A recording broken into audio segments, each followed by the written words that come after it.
itong marami tayong mga decorative dito. Marami tayong mga decorative dito. Galing ng publication, kinuha ko kahapon. Ngayon, umaga. Wala pa akong hilamos, no? Dahil sa dami ng mga order, kinuha ko at pumunta ko dito para hindi tayo ma-wrap, no? Kasi minsan yung mga followers natin, mga customer natin, minsan nagagalit pagka hindi na-update sila. So ito na yung mga order. Ayan.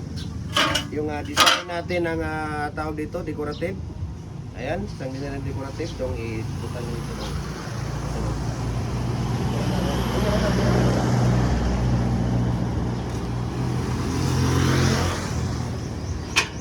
Tapos ito, mayroon tayong diamond dito. Ayan, kung makikita ninyo. Mayroon tayong diamond decorative. So, napakaganda po ito, no? So, follow na po kayo sa ating Facebook page, no? Dahil every Monday, namimigay tayo ng mga molder every Monday para doon sa ating mga mahal na followers. Ayan, so, Gym Hardware, ang Kukulamber, ang Concrete Products, Balulang Brands. Gym Hardware, ang Kukulamber, Concrete Products, Kanituan Brands. Triple A and F Kukulamber. Ating personal Facebook account, Gym Hardware, Felix San Pagikat Junior, at saka sa ating Instagram, Felix_Pagikat 2000. Saka sa ating YouTube channel, Gym Hardware, Kukulamber, Concrete Products. Updated po kayo sa ating mga video, mixing tips, sa lahat po ng ating mga ratio sa ating mga concrete products. At saka, message nyo ako, bigyan ko kayo ng price list, saka shipping details. Ayan, ito, meron din, okay?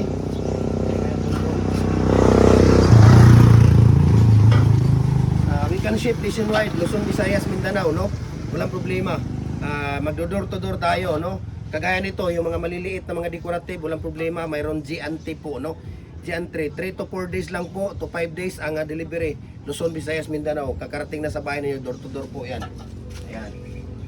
Okay.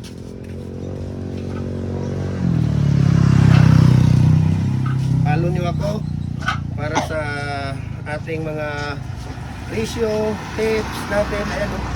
So ito, yung mga decorative, no? Puro lahat ito decorative, no? Ayan, yung napakaganda po yung mga decorative natin. Ayan, dahil, narawan na yung mga. Tapos, sa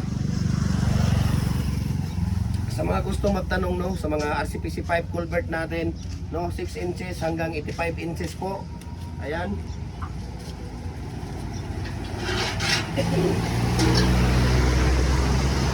Tapos yung ating tawag dito, yung ating dragon fruit post at saka pins concrete post molder natin, no? Nag-customize din tayo 4x4, 4 and a half by 4 and a half, 5 and a half by 5 and a half, 5 by 5 by 8, ayan, 6 by 6 by 8, 4 and a half by 4 and a half by 8, 4 by 4 by 8, no? Yun po talaga ang standard size natin, okay? So, ayan, ito dami natin mga tawag dito, dami natin mga decorative molder natin, no? Standard natin na control na ang blocks, single, double, commercial, no? We can ship nationwide. Bricks molder natin, dami nating bricks molder na mga available, okay? Ito pa, makikita ninyo, napakaganda po yung mga molder natin. Original po ang gumagawa dito sa Cagayan de Oro, no? Dito lang po originally ang gumagawa ng mga original na mga pins, concrete, mga concrete molder natin. Dito lang po yan sa Cagayan de Oro. Sila po talaga ang original, iba talaga ang original na mga molder, no? Compare mo sa mga nagka-copy paste lang, especially doon sa mga bricks, decorative, hollow blocks. Sa hollow blocks, nakapatong ka lang ng 2, 3, 4. Ang dami ng bali. Pag original na mga molder, mayroon talaga yan silang mga technique, mayroon talaga yan silang mga design na sa kanila lang kasi family business po ito. Ito, kung makikita ninyo, mayroon din. Ayan, di ba? Ang dami ng design. Mayroon tayong siyam na design na decorative molder ngayon. Tapos ito, hollow blocks na double. Standard commercial po ito, 3 and a half. Ayan, dali yan doon.